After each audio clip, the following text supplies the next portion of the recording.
That boy Slim.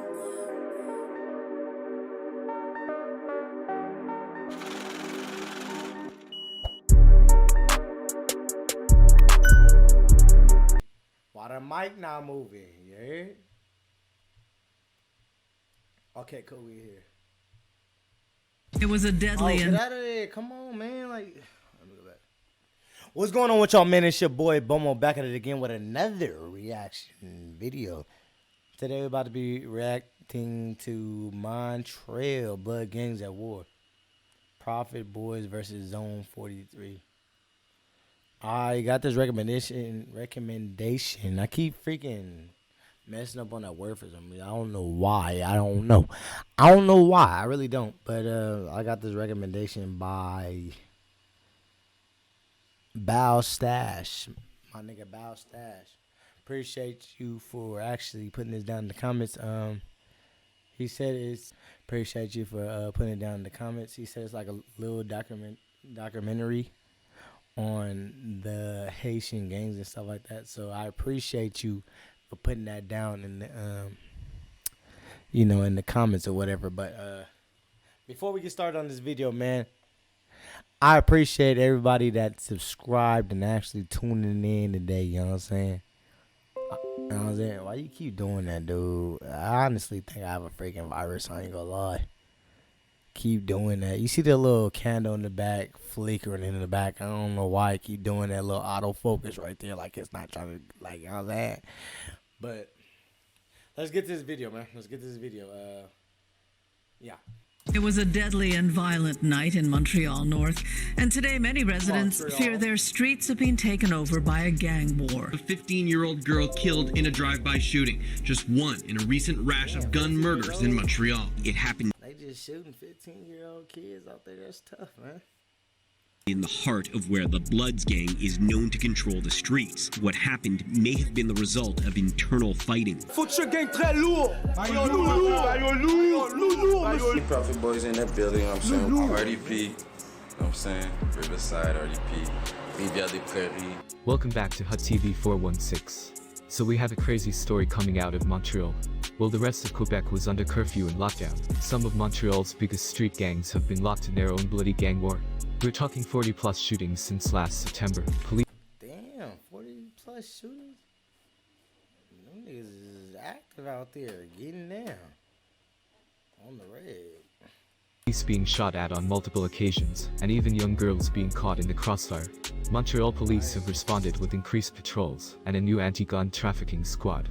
But none of this has worked, and with lockdown measures now loosening up in Quebec, the violence is beginning to escalate. As people are beginning to move around more freely, Montreal police say that warring gangs are now increasingly bumping into each other in public places, resulting in fears of more violence. And these fears are well founded. On the first weekend after Quebec lifted the curfew, on May 28th, It look all nice right there, but then that's crazy. Like, you would never expect. I mean, they probably got like the nice They probably got the nice part of town just to show in the news. But yeah, that's tough. Montreal police reported over a dozen violent incidents across the city. We're talking multiple public shootouts, stabbings, and even murders, all within the span of 48 hours after the curfew was lifted. Montreal police say they link most of these violent incidents to criminal organizations. Police specifically linked a wild shootout in downtown Montreal to two warring street gangs and longtime enemies, known as the Prophet Boys in Zone 43. Et ça serait entre les Prophet Boys, ça c'est un groupe criminalisé de Rivière-des-Prairies, et les 43, ça c'est un gang de rue de Montréal-Nord. If you asked What she said, like Prophet Boys and 43, she sound like she's just like a normal like Caucasian lady, but then after that, when she started actually speaking, she had that full-on accent. That's kind of. the Prophet Boys, they'll more than likely tell you they're just rappers She who are said trying 43. to make it out of Montreal. Prophet Boys. I mean, we from Canada. So I want them to know like there's some real street niggas like doing it. So it's really why I started like rapping that. But Montreal police claim that the Prophet I mean, you ain't gotta really set it yourself. You ain't gotta do that. Just be your own man. You know what I'm saying? You ain't gotta do the gang life and stuff like that. Just be your own man and actually just do your own thing. But yeah, I understand. Like, do want to actually show people like Canada is not like this little soft, you know. But it's like just do it by just doing your own thing, by doing your day-to-day life, focusing on yourself, gaining respect, stuff like that. Just do like stuff like that, little small things. You be good. Boys, his music talks about making fast money, trapping, and hood life are instead a criminal organization, and that their lyrics actually reflect reality. Well-known rappers from the Prophet Boys include Ryder, Ali Baba, and Jack Boy. Well, at least he like actually tried to go off of life. Other people be just going off of just their imagination and stuff like that. You know what I'm saying? That's good. First things first, fuck my ops. Niggas get popped, niggas get dropped. You fuck with them, can't fuck with me. You fuck with them. I buy 40 thieves. If you count it right, that's 41 guns to squeeze. Yeah. My young niggas slipping quarter keys. Still screaming fuck 40 thieves.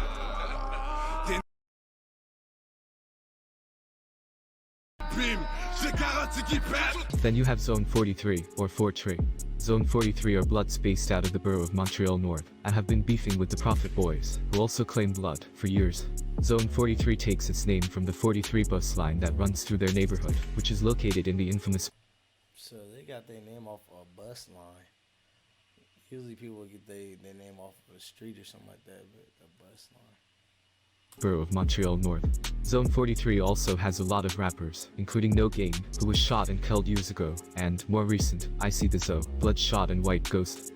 Don't you motherfucker, you fucking with a real nigga. I've been through it, done it. You got beef, it's on the grill, nigga. Free fuck a bitch, them niggas know we in the shit. Free the gang, fuck a snitch, that nigga know we let it rip. Je connais beaucoup qui visent quand ils entendent des sirènes. Avec moi sur la piste, impossible qu'il y a pas d'ailleurs. Just vote to the train, you to the end, to the G, you are up, you get killed, that's okay. The Prophet Boys and Zone 43 have been warring with each other for almost a decade. Both street gangs come from the infamous north side of Montreal. Damn, them niggas is right next door. They over there trying to do the most. They right next door from each other. But it seems like Zone 3 is like a little, like, not a little bit. It's smaller than the other one. You can tell it's smaller just on how the location, like. That's crazy. So as soon as they like step out, a couple of streets over, they just ready for war at any time. Montreal Island. The Prophet Boys claim the borough of Rivière des Prairies, aka RDP, or Greenland, and Zone 43 claims the borough of Montreal North. And they don't play in the north side of Montreal. The older gangs from the area, such as the Bogars and Unit 44, were a major force in the Montreal gang scene. They waged a bloody war against the much larger Montreal Crip gangs, actively defended their drug turf against the Hells Angels, and even did hits for the Montreal mob. As a result, most of the Bogars in Unit 44 are now either dead or in jail, and the newer generation of That's where this gang stuff leads you to, man. It's either dead or in jail. That's like pretty much the only thing. Only certain few like make it out, and that's like, it's not rare, but like, you know, it's hard to get out the gang and stuff like that. So I mean, like, yeah. So I mean, all them people that's actually out here watching me like talk right now, you don't need no gang stuff like that. I mean, you know, if you are, it's cool. Like, you know what I'm saying, that's your life. I'm not judging you either. So it's like, I'm just saying you don't need one. That's all I'm just saying. Like, you know what I'm saying? Why this thing moving up? Like, you know what I'm saying? Do your own thing as a man, man. Montreal street gangs like the Prophet Boys and Zone 43 have emerged to take their place. But, originally, the Prophet Boys and Zone 43 weren't even enemies. For the most part, the gangs in the north side of Montreal, who all claim blood, used to be allies, but internal politics eventually caused Zone 43 to fall out with everyone else, and, as a result, Zone 43 and the Prophet Boys have now been beefing with each other for almost a decade. According to the newspapers, Zone 43 allegedly fell out with both the Prophet Boys and the older gangs from the north side of Montreal after an influential Zone 43 member was killed in the early 2010s. Who that influential Zone... They had trust issues. They don't know who killed him. They like, can I trust you or can I trust, you know what I'm saying? My boy just got killed. So it's like, I now see why they have that little rival going on, because that whole little situation. 43 member was is unknown. But whoever he was, Zone 43 must have really loved him, because they committed one of the most vicious acts of revenge I've ever heard of. The story goes as follows. RDP is home to a provincial jail. In case you didn't know, provincial jails can be some of the worst places to be locked up in. The RDP jail is no different, and it's had its fair share of incidents, including an inmate being murdered as recently as last week. But in 2013, shortly Last week. dropped the video a couple weeks ago, last week too. So I mean, it's recently. Them niggas is still going at it. That's tough. After the Zone 43 member had been killed, a Bogarts and MFGOG named John Rommel Victor, aka Axel, or Caesar, found himself in the RGP jail. He had been arrested for assault and weapons charges, and was taken to the jail on a Saturday afternoon.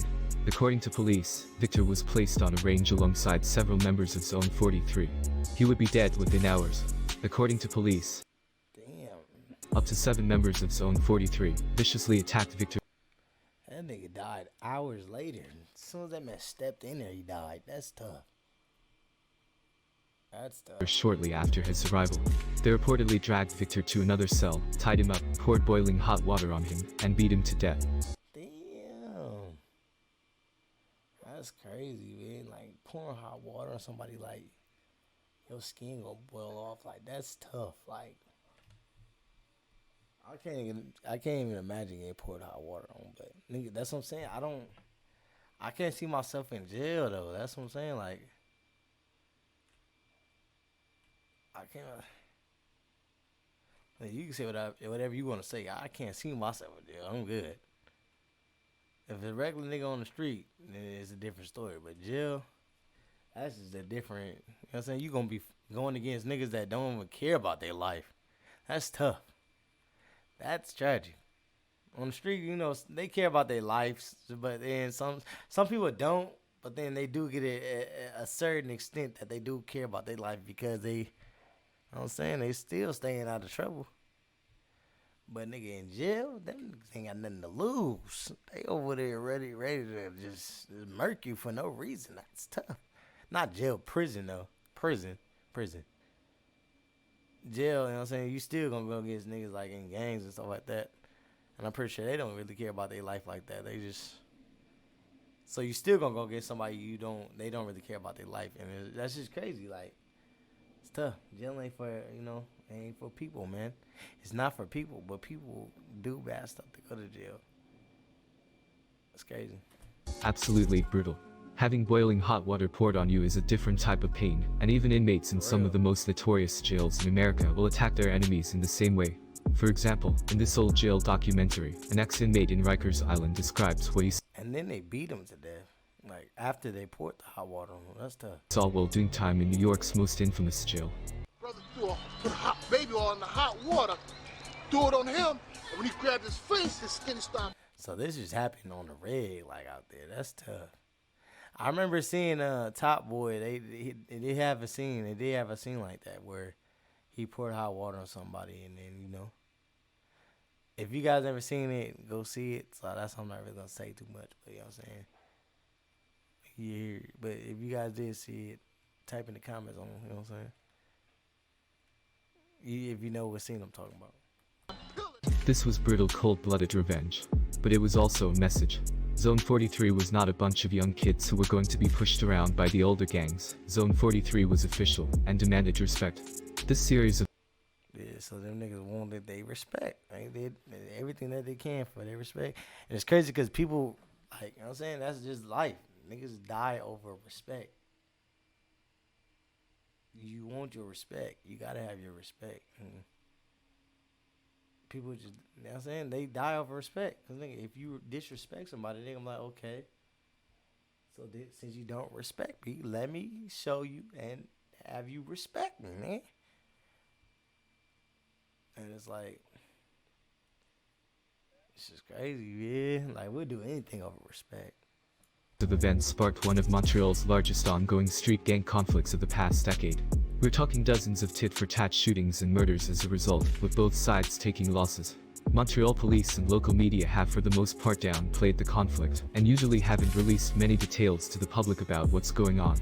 Because it's almost impossible to talk about what exactly happened, we're going to fast forward to the beginning of 2021, when things really start to get interesting.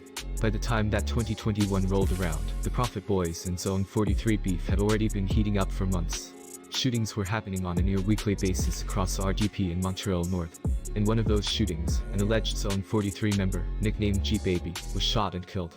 Tributes quickly started. Yo, this is all happening this year. I'm over there. I know this video was this year, but I'm like, you know what I'm saying? Like, hold on.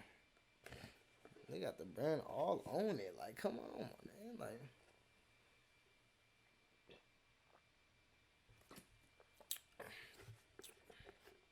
you know what I'm saying? But I'm thinking that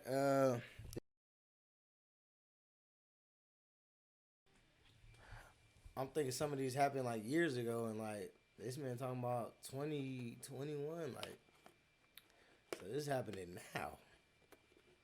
Like now, so they active now. That's tough. And these niggas is young, 1994 to 2021. That's tough. Started pouring in online by Zone 43 members, including now incarcerated rapper Bloodshot. But Zone 43's ops also had something to say. Prophet Boys rapper Ali Baba dropped disrespectful comments on another Zone 43 rapper's IG page, not only mocking G Baby's death. That nigga said G Baby though with the laughing emoji. Wow.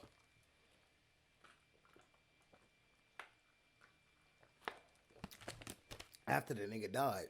But going at all of Zone 43. But this wasn't out of character for Ali Baba. In October 2020, he dropped what is probably one of the most disrespectful diss tracks in October. What did he say?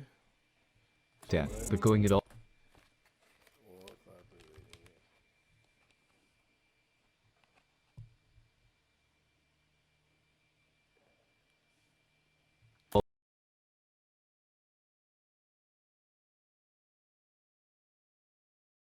is probably one of the most out of character, not only mocking G Baby's death, but going at all of Zone 43.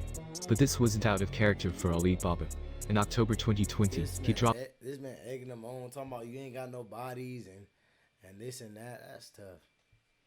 Alright, man, when they come get you, don't be hurt. what is probably one of the most disrespectful diss tracks in Montreal history.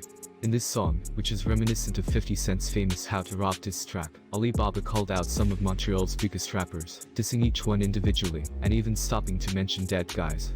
But, as is usually the case, the public disrespect put a huge target on Ali Baba's back. And he once they come get you, that's just what I'm saying. It's tough.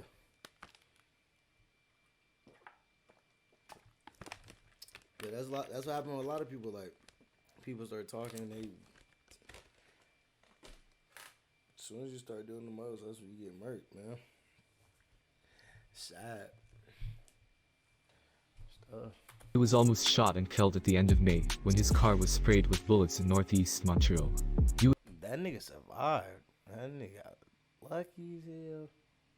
Nah, that's that man God. That man God was on the side. That man said, let me help y'all this one time, and hopefully you do right. I would think almost getting killed would humble a person, but less than a week later, Ali Baba dropped another song where he tells his ops that if they really wanted to get in, to hurry up and get the job done. The video even shows the car Ali Baba was riding in when he was shot at, and looking at the car, I'm trying to see. It's a miracle he not only survived.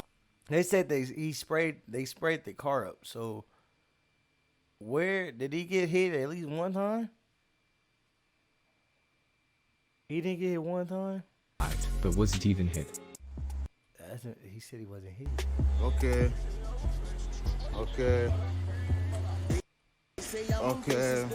That nigga was blessed. They sprayed the man's whole car up, missed every bullet. I know that nigga, the big homie, whatever, well, that said that's supposed to be done. The one that told him to go on the move, that nigga is hot. He said, y'all niggas suck at shooting. Wow. Yeah, that's how it is, huh? They still big foes, bitch ass niggas. That man did not get hit, dude. That's crazy. While this was happening, Ryder was locked up in Toronto. Both Ryder and Jack Boy were in Toronto in early 2021 when Ryder was reportedly arrested on a gun charge. He was actively posting on his IG page, with locations tagged in Brampton and Scarborough. But, shortly after Ali Baba was shot at, the Prophet Boys and Zone 43 would run into each other in downtown Montreal, where they would get into a public shootout outside of an Airbnb. And when they arrived, they found a man, a 29-year-old with a lower body gunshot wound. He was sent to hospital and was conscious during his transport. He is considered one of the suspects involved. Went straight to jail. It's crazy. In this case, 3 other men were also arrested, all between the ages of 20. Straight to jail. 5 and 36 years old. And according to police, multiple gun shell casings have been found throughout. Nah, forget that. Imagine saying, look, forget this. Imagine you and your boys, you know what I'm saying? Imagine you and your boys going out to go shoot somebody, right? Nigga, you go shoot somebody. Y'all missed all them bullets for the car. And imagine you end up going to jail for that. Like, you spray the car up and all of a sudden the cop pull you over trying to chase you or something. And then you go to jail, nigga, and you missed it, nigga. That's crazy. Attempted murder. Wow. You didn't even hit him. Y'all sprayed all in the car and he didn't. That's crazy. This large area, and they say that the events happened in one space and moved to another. The person was shot and then arrested, was allegedly a high-ranking member of the Prophet Boys. Also arrested was a high-ranking member of Zone 43 named Kevin Desprez. Desprez is the son of Beauvoir John, the man that nigga had a reason to shoot, who founded Master B, which was one of the first Haitian street gangs in Montreal ever. Although Beauvoir John has turned his life around and is now counseling kids to stay away from gangs, he wasn't able to keep his son from turning to the streets. In 2015, he tried, but Desprez was charged in connection with the shooting death of a man nicknamed Cowboy.